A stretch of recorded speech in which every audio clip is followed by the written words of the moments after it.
So how many of y'all understand the concept of once you open your mouth to say something, once those words fly out, you can never take them back? So this poem is titled The Sacrifice, Part 1, Revelation.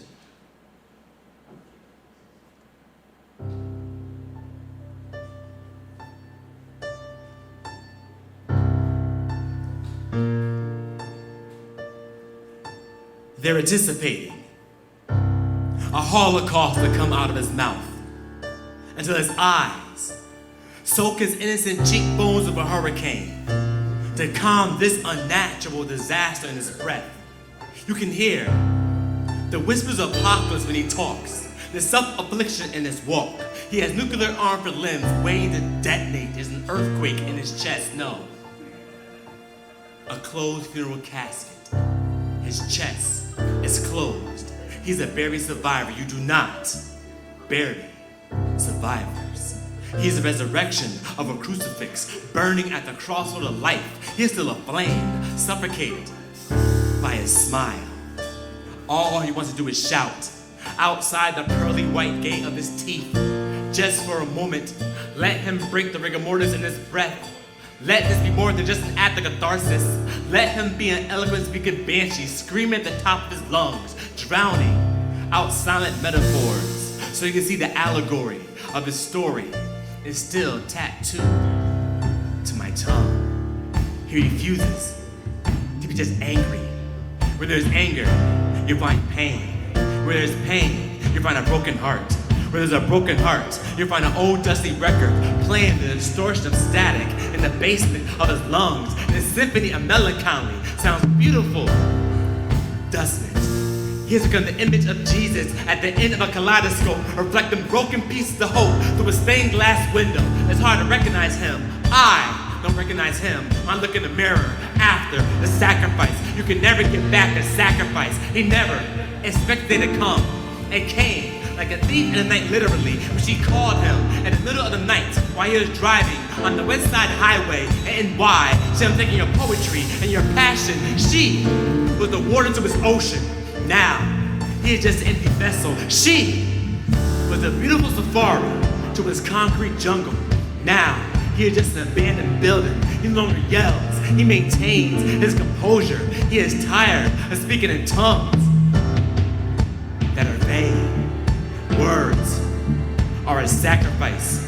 Once they skydive and fly off the tip of your lips, you can never get them back. Words become immortal. Now, he forever resides in the window seat on the last runway flight. Her saying, I love you, taken off from the runway of her tongue. He is flying toward the sun to embrace Icarus' flight so he can scream on this way down, head first into ground zero. But his composure is stuck between life and death. Active Polaroid, a cataclysm asteroid, frozen in mid-air before deep impact to his chest. He wishes there is laws against cardiac arrest. Now, his composure rests in a post-trauma room, stretched on a cold gurney, waiting for the autopsy. See and to find why his movements are dead. He stands still, erect, like an Egyptian obelisk, with hieroglyphs tattooed to his soul. Nobody understands why he's waiting to speak, I love you. Waiting for someone to push the button that would detonate nuclear arms. He has her limbs so he can explode and give her a hug. Waiting for this earthquake with his heart is stolen off his chest to resurrect the hallelujah in his poetry. He's a buried survivor. He's not buried survivors. I am the buried survivor, digging myself out alive of the dry land skin of my body, so I can give another sacrifice, so I can take another sacrifice. So tell me your purest intentions, that you just love me.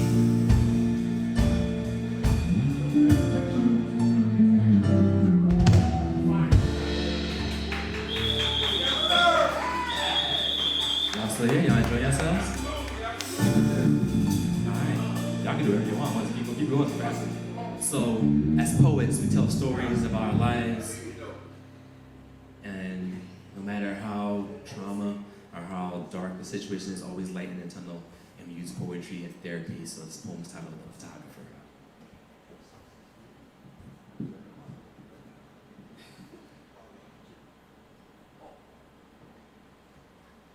My father was the worst photographer in the world. He tried to crop a headshot of my mom with a gun aimed at her face. He spoke the love of my mother through the barrel of a cannon. Funny thing is, guns and cameras are too much alike. No, seriously, guns and cameras are too much alike. You point, aim, shoot, they both fire. One keeps memories, the other takes them away. Let me ask you, who has more bang, a 9mm or a 35? It all depends on the subject as the point of target. Cops can be trained to use guns. They're quick to point and shoot, pull out a camera. Might be quick to point, but be focused. Notice, they both have the same ability to keep you framed. One behind glass, the other under wood. Interesting, coffins and picture frames are made of glass but mostly wood. At the age 5, I never understood when my father thought a gun should be used as a camera. Every time someone say cheese, all I can do is freeze. Camera, lights, flash, fast forward, 17. All I had to do is take this self-portrait. Add a 9mm to my temple. I tried to undevelop myself outside the dark room of mom's womb. Non-existence. I thought I could stop this domestic violence. My absence. Camera. As you can see, I survived. Lights. Like a Polaroid being exposed to light. I'm still developing. Flash, 27. Had desire on taking a role of being a model. Funny thing is, to this day, I do not own a camera or a gun. The closest thing to a weapon I own is a cell phone. I flirted with suicide every time I took a selfie. What type of role model am I? Photographer has a camera. I got another. Tell me, have you ever been in a photo shootout? Photographer says cheese. All I do is freeze. Flashing lights give me flashback against PTSD. My father putting his hands on my mother. I had no camera. I grabbed my toy gun. My toy gun had no bang. Why did my gun have no effect? I guess at the age 5, Photoshop was not invented yet. Guns and cameras are too much alike. They keep you both frozen in animation. One on page, the other on pavement. They say a picture for 1,000 words. Tell me, what does a Polaroid say was undeveloped? It's hard to talk when the shutter's beating your throat is stuck on high. Most kids grew up being afraid of the dark. I grew up being afraid of the light. Despite the fact I'm supposed to smile, every time I found this cheese, all I do is freeze. Not knowing if I'm posing for the silly portrait on my own obituary.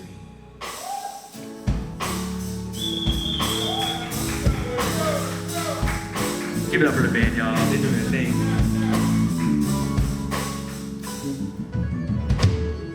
So, Mother's Day will be next year, and Thanksgiving's coming next, and after it's gonna be Christmas. So it's kind of like fitting to this poem. This poem is titled Every Day.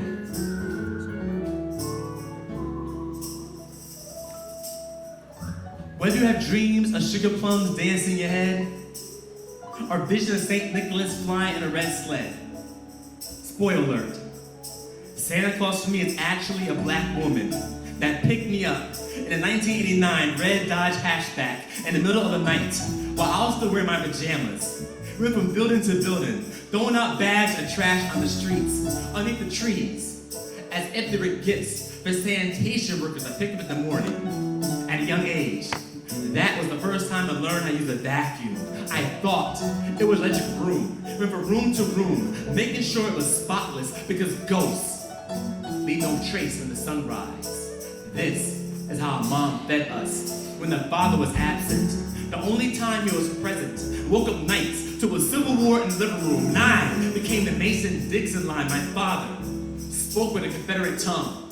To him, children, not the more than seeds buried in the fields of different women, blooming like cotton. Just so you can say, look at my plantation. My mom were trying to free us from domestic slavery, one office building at a time. My mom and women like her only spoke 3 languages: God, emancipation, no child left behind. Even there were some badass kids. We are all products of our environment. What can I say? My mom had this attribute. She served our conversations like a bartender serves my whiskey, straight. She never sugarcoats anything. She knows how diabetes runs in the black family. Where you thinking my poetry from?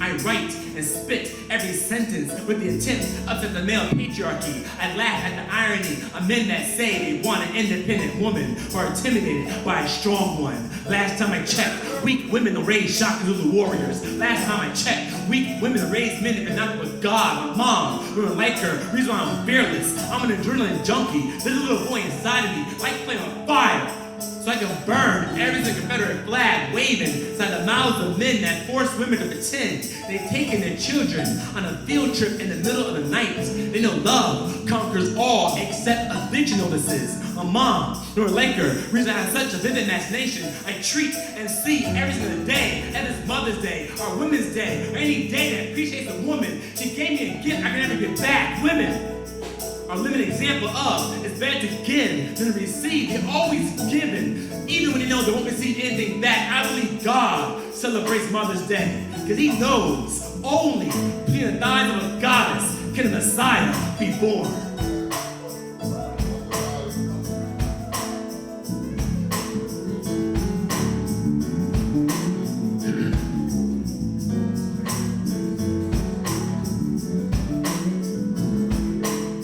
Y'all doing good? Y'all still here?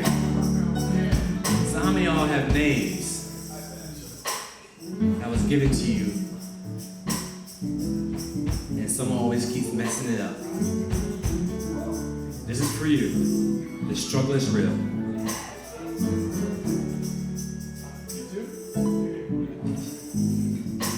My mom wanted to name me Kuta Kinte.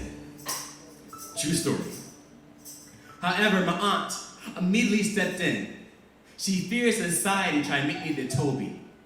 My aunt named me Tarishi.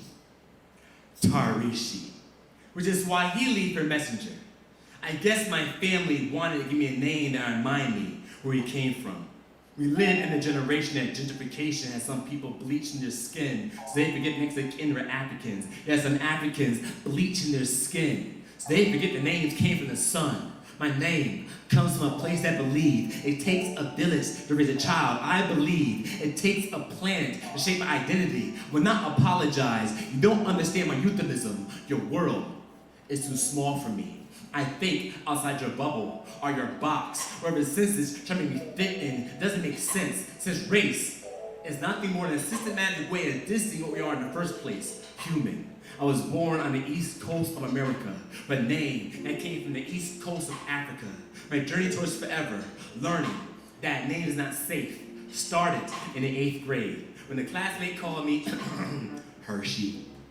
He found it difficult to pronounce Tarishi. I told you, I hate cubicle shapes. I should not allow someone to easily marginalize my life to fit inside a box of chocolates. We can allow our English teacher to colonize our tongue so we can speak Stanislavski, Leonardo da Vinci, Sikorsky. We learn how to say Tarishi. It's fucking easy. It's only 7 letters. T-A-R-I-S-H-I. It's really an acronym for Transatlantic Refugee, individually seeking human independence. I should not allow someone to try to change my name into a dessert, since my ancestors already made course for the sharks. Then in the middle passage, the question was asking me, why would I call myself Midnight? If Hollywood ever made a movie about me, no matter how much I try to whitewash my history, I will always taste the melanin in my pseudonym. I have learned that your name is not safe. Once you discover your translation, you are now accountable for responsibility it carries. My name means messenger. I am delivered more than just these poems. There's a moral compass attached to it. I am more character than 26 letters of the alphabet. My aunt prophesied me into a martyr. No one admires the bearer of bad news, especially when it's the truth. My mouth is a bullseye waiting for the shotgun blast to silence me. How many of God's messengers do you crucify before you realize I am here just to deliver the word, not the author of it? I be both. Does that make me bipolar, ambidextrous? A black man that refuses to be silent is dangerous. A black man that chooses to be silent is still dangerous. My mom wanted to give me a name that remind me of my roots. My aunt wanted to give me a name that remind my oppressors. Even if they colonize your language, they can never colonize your purpose.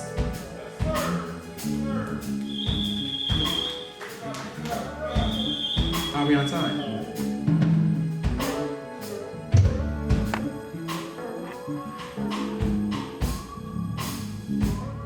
Alright, let me see if I can remember this poem. I'm digging in the crates now.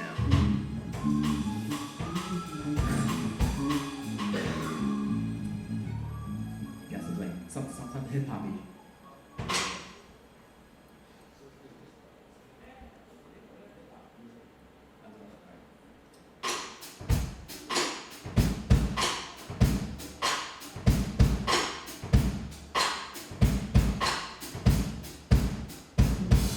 You'll find me standing on the corner. My dreams meet reality. On this soapbox, on this so-called block that thugs claim they own as they beat as if they own stock and cattle on Wall Street. But really, it's more like bovine scatology. Bovine means bull, scatology means species. That means they're just kicking bullshit. Get a grip. While politicians are busy trying to separate church from state. How is that possible when our bodies are temples living in the state? You cannot relate to what I'm telling. Come taste while I'm selling. I got that work to make your left and right brain twerk. Gluteus maximus, not required. I got that work, make your left and right brain twerk. Gluteus maximus, not required. Now I'm digging your pockets, tell what you find. Nothing but books, paperweights, and understand I'm the man on the block, spitting these poems so you understand I'm trying to find my way home. Understand, I circle around the world, this will bring it back as make sure my head is twirl, don't twirl. But yes, I understand where I'm from. Where I'm from is home. 203, where I be. And before I leave the mic, my name is M.I.D. Take care.